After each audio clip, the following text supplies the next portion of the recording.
조선의 왕세자가 머나먼 이국 땅에서 돌아온 지 불과 2달 만에 도무지 이해할 수 없는 미스터리한 죽음을 맞이합니다. 심지어 그의 아내와 어린 아들들까지 차례로 잔혹한 운명을 피하지 못했으니 과연 이 모든 비극이 단순한 우연이었을까요?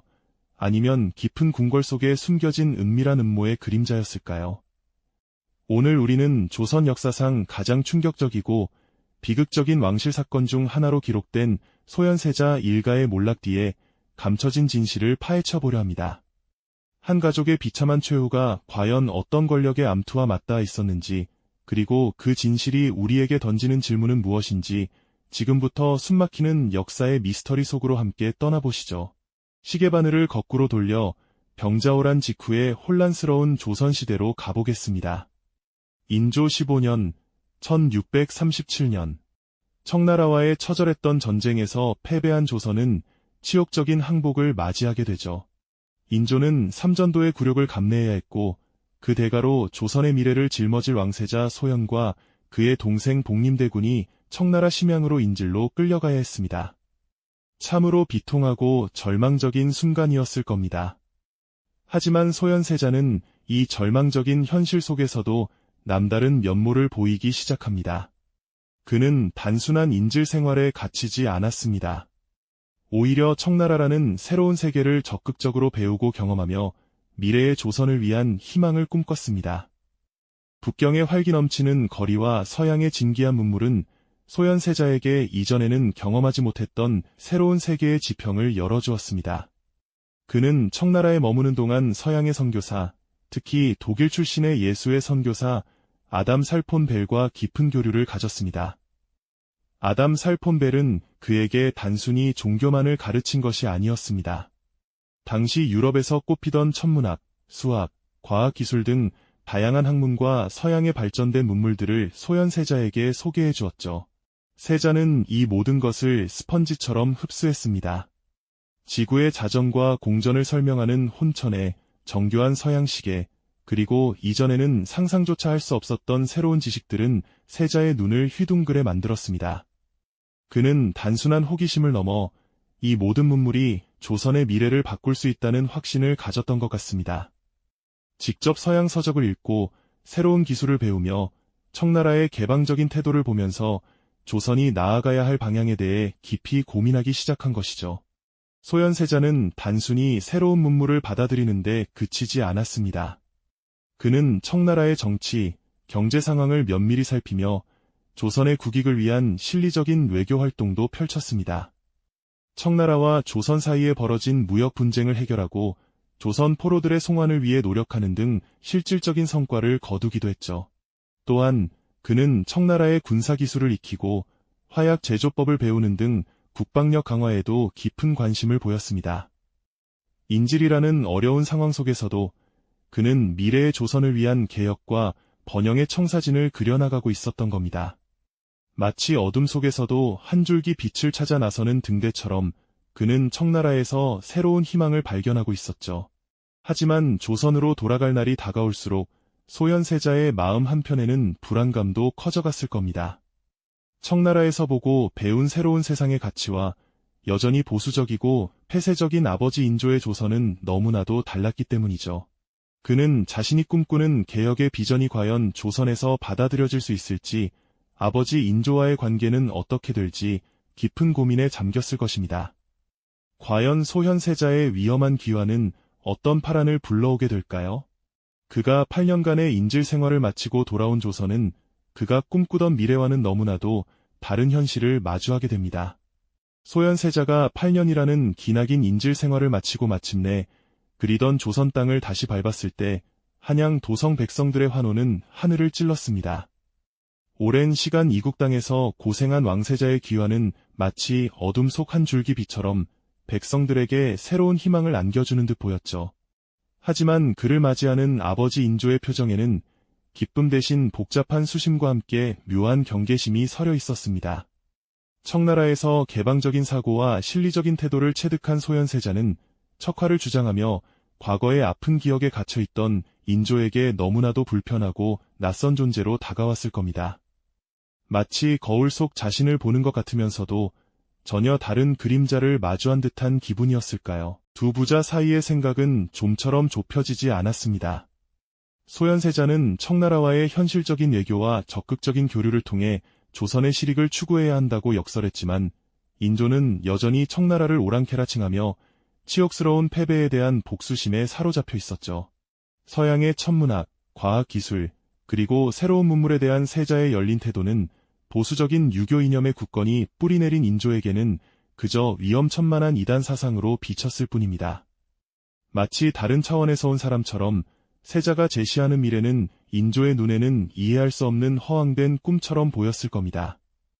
인조는 세자가 청나라 황제에게서 받은 진귀한 예물들, 특히 서양식 자명종이나 정교한 천리경 같은 물건들을 보며 노골적으로 불쾌감을 드러냈습니다.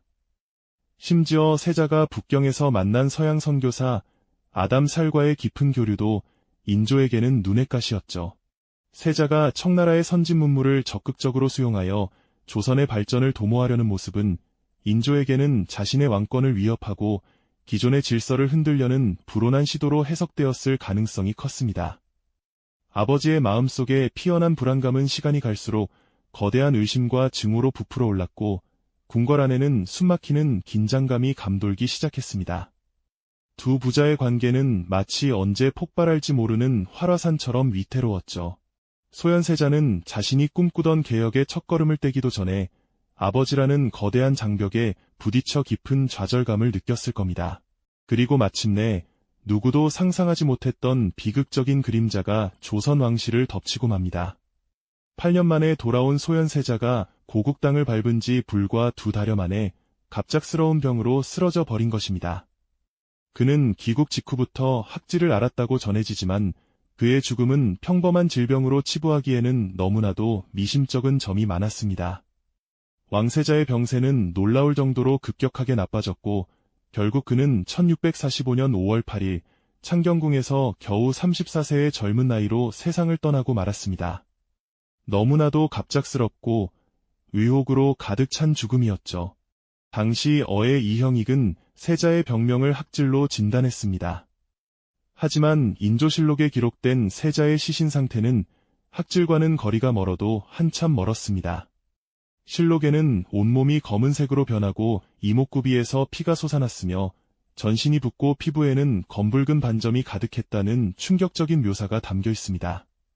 이는 마치 누군가 독극물을 사용했을 때 나타나는 증상과 흡사하여 독사를 의심하지 않을 수 없는 섬뜩한 모습이었죠.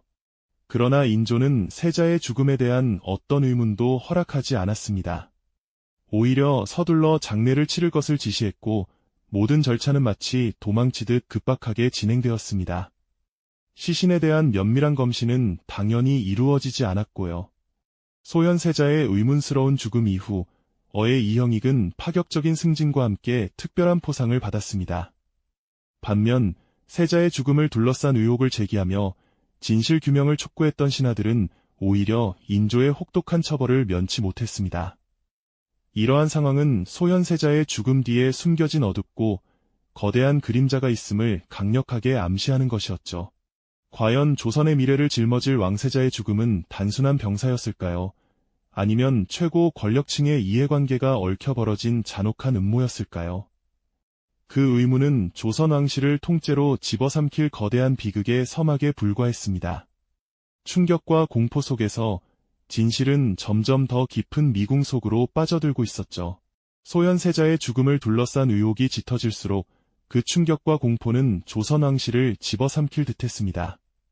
하지만 슬픔과 의문이 채 가시기도 전에 이 비극은 또 다른 참혹한 그림자를 드리우기 시작했죠.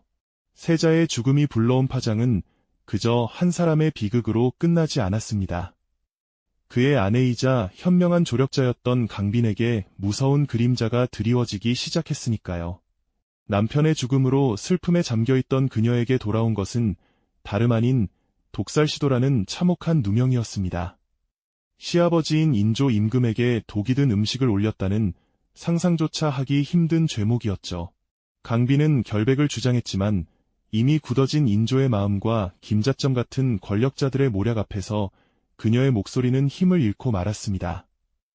혹독한 신문 끝에 결국 그녀는 사약을 받게 됩니다. 조선 왕실 역사상 왕세자빈이 이런 처참한 최후를 맞이한 것은 전례를 찾아보기 힘든 비극이었죠. 어머니를 잃은 어린 새아들 이석철, 이석린, 이석견은 겨우 10살 안팎의 나이에 역적의 자식이라는 굴레를 짊어지고 제주도로 유배를 떠나야 했습니다. 푸른 바다로 둘러싸인 아름다운 섬은 그들에게 희망이 아닌 절망의 땅이었을까요? 외롭고 고통스러운 유배 생활은 너무나 가혹했습니다. 결국 그들은 제주도에서 차례로 쓸쓸한 죽음을 맞이하고 맙니다. 첫째와 둘째는 유배지에서 병으로 세상을 떠났고 셋째마저도 그곳에서 생을 마감했죠. 조선의 미래를 이끌었을지도 모를 소현세자의 씨앗들은 그렇게 철저히 지워져 버렸습니다. 이 모든 비극은 과연 우연의 연속이었을까요? 아니면 소현세자의 죽음에서 시작된 거대한 숙청이자 정치적 암살극이었을까요? 많은 역사학자들은 이 비극의 배후에 아버지 인조 임금의 불안감과 권력의 눈먼 신하 김자점의 농간이 복합적으로 작용했다고 보고 있습니다.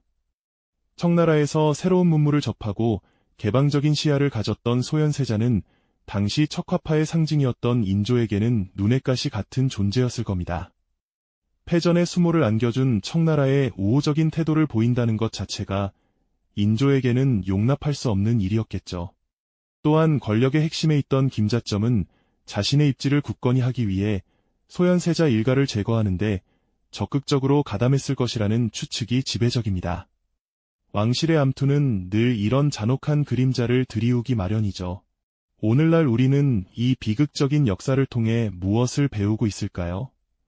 수많은 사료와 기록들을 통해 숨겨진 진실을 파헤치려는 노력은 지금도 계속되고 있습니다.